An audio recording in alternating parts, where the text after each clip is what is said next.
징벌적 손해배상이라는 게 지금 이미 도입돼서 시행되고 있는 특별법들이 있고요. 또 각 분야에서 지금 논의되고 있는 거 알고 계시지 않습니까? 징벌적 손해배상이라고 하는 제도도 결국은 그간의 재판 결과에 대한 일종의 납득하지 못하겠다. 이게 불신의 일환이죠. 그러니까 어떤 사람의 잘못에 대해서 법원이 법관의 재량에 맡겨서 위자료를 기초로 한 손해배상액을 상정시켜 보니까 너무 미약해서 아무런 그게 효과가 없더라. 그래서 이제 그 문제가 제기되는 거 아니겠습니까? 네. 거기 이제 바탕에 깔린 생각은 양형위원회를 발족시킬 때 얘기하고 비슷한 것 같아요. 그거를 양형위원회를 경험에 이끌어 보시고 또 현직 법관으로 계실 때의 경험에 비춰 보실 때 어느 정도의 필요성과 설득력이 있을지 간단히 좀 견해를 말씀해 주십시오. 징벌적 손해배상 제도에 대해서요. 그것도 그렇고 네, 네. 법관의 징계 양정이 저렇게 지금 이루어지고 네. 있는 것이 형평에 맞는 것인지 거기에 대한 기준의 설정의 필요성은 없는 것인지 징벌적 손해배상과 관련한 기준 설정도 역시 필요하지 않은 것인지 그 법관이 어쨌든 가장 지금 최고로 하는 게 정직 1년이니까 정직 1년과 정치권에 의한 탄핵 사이가 이제 비어 있는 거죠. 그 사이는. 그래서 그 부분 그 아래에 해당되는 네. 것도 지금 현장에 낮은 거 보시지 않았습니까? 예, 방금. 그 네. 현장의 낮은 부분 확실히 문제가 있는 것 같고요. 네. 그것은 이제 징계 수위를 법원에서 이제 징계위원회 열어서 운영할 때 분명히 참작해야 될 점이라고 저도 동감을 하고요. 그 손해배상, 또, 위자료 또 부분. 이제 정직 1년하고 탄핵 사이에 또 그 탄핵까지는 안 가지만 네. 정직 1년으로는 충분치 못하는 경우는 제도적으로 어떻게 할 거냐 이건 또 아까 헌법 문제하고 조금 연관이 있어서 또 뭐 계속 논의돼야 될 점이다 공감을 하고요. 징벌적 손해배상 지금 우리나라에 이제 부분적으로 도입되어 있는데 뭐 증권이나 그렇죠. 네. 이거를 이게 이제 미국하고 우리나라하고 이제 손해배상에 대한 산정 방법이나 기준이나 이제 이런 게 좀 달라가지고 그 이게 지금 그러면은 네. 다른 데하고 과연 이게 맞는 것인지라도 좀 확인할 수 있어야 되는데 행정처장님 지금 아무런 통계를 운영하지 않고 있어요. 지금 세 배 이상의 손해배상 이걸 규정한 특별법들이 생기지 않았습니까? 예. 그와 관련해서 그렇게 적용한 사례가 있는지를 여쭤보니까 그런 거 관리하지 않는다 이런 답변을 받았습니다. 자료 제출도 꼭 해주셔야 될 게 있는데 언론사에 대한 손해배상 건수 이것도 전담부가 지금 서울고등법원에 있더라고요. 근데 자료 건수를 제출해달라고 하니까 환경전담부는 내는데 고등법원에는 여태 지금 소식이 없습니다. 빨리 자료 챙겨주십시오. 이따 보충 질의 때 예, 질문하겠습니다. 챙겨보겠습니다. 네. 국방부 차관님. 예, 어찌 보면은 조금 이질적인 업무를 하는 국방부에서 법사에 출석해 계십니다. 예, 예. 왜 그러는 줄 아십니까? 군사법원이기 때문에. 아니 군사법원은 군사법원인데 국방위에서 왜 못하고 법사위에서 하는 겁니까? 국방위에서도 군사법원 관련해서 질의하잖아요.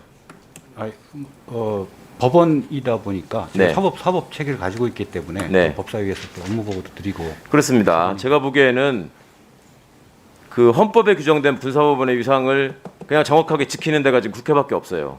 군사법원은 행정부의 장에 나오는 게 아니라 법원편에 나오거든요. 그러니까 법사위가 관할을 하고 있는 것입니다. 그리고 국방부 장차관이 왜 군사법원에 관해서 국회에 출석해서 답변하느냐.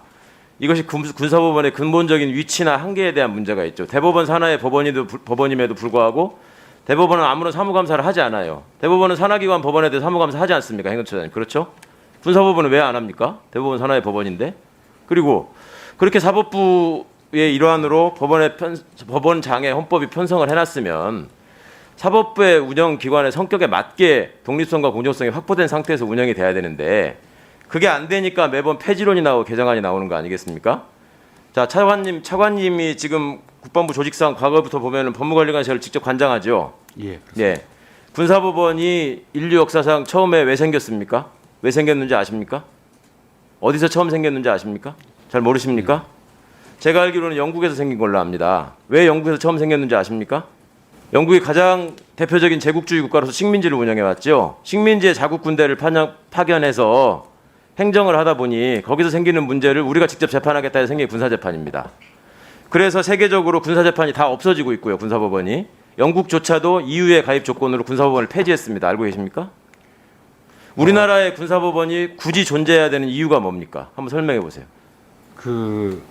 우선 영국도 1심 군사법원은 유지하고 있는 걸로 제가 알고 예. 있습니다. 이제 2심을 민간으로 이관을 했는데 예. 그게 저희가 지금 군사법 개혁안을 만들어서 1심은 이제 국방부에서 그대로 하고 2심은 민간법원으로 넘기는 것을 1심을 그러니까 유지해야 되는 이유가 뭔지 얘기해 보시라고. 뭐 군 특수성도 있고요. 저희가 특수성이 이제, 뭐예요? 그러니까 무슨 특수성? 저희가 뭐 안보 환경이 네. 아무래도 이제 북한하고 마주하고 분단 있는 국가는 그러면 그렇습니다. 군사법원이 다 있었습니까? 서독, 대만 군사법원 있습니까? 그 지금 말씀하신 두 나라는 없었는데. 네. 그래도 근데 뭐 그게 안보 여러- 환경하고 무슨 상관입니까? 여러 분단국이라서 있어야 OECD 된다면서. 국가들이라든지 뭐 여러 나라들도 OECD 국가에 분단국이 있습니까? 그러니까 안보 환경이 분단국 이상으로 어려운 데가 있어요? 과거부터 보면 군사법원이 있어야 되는 이유에 대해서 네. 지휘권을 보장해야 된다는 얘기는 다행히 이제 그런 얘기는 안 하시더라고. 아까 업무보고 때 보니까 네. 인권 보장을 더 강조하시. 이건 굉장히 바람직한 일입니다. 그런데 과거처럼 격오지 때문에 안 된다. 그다음에 군은 무력을 갖고 있기 때문에 안 된다. 이런 논리는 맞지 않습니다. 무력을 갖고 있는 게 군대뿐입니까? 경찰에도 총이 있고 소방서에도 위험한 장비들이 있고 한데 그런 데는 왜 따로 법원이 없는지, 왜 사법부로서의 성격을 어떻게 갖춰야 되는지 좀. 안녕하세요. 응징언론 서울의 소리에서 해외 특파원을 모집합니다. 해외 특파원은 한국인이 거주하는 곳이면 세계 어느 나라, 어느 도시라도 가능하며 모집 인원 제한은 없습니다. 특파원은 거주 지역의 소식을 전해주고 줌 네트워크를 통해 비정기적인 방송에 참여하게 됩니다. 세계 곳곳에서 대한민국을 바라보는 세계인의 시선과 현지의 소식을 대한민국 민주시민에게 전하며 소통할 수 있는 해외 특파원 모집에 많은 지원 바랍니다. 감사합니다.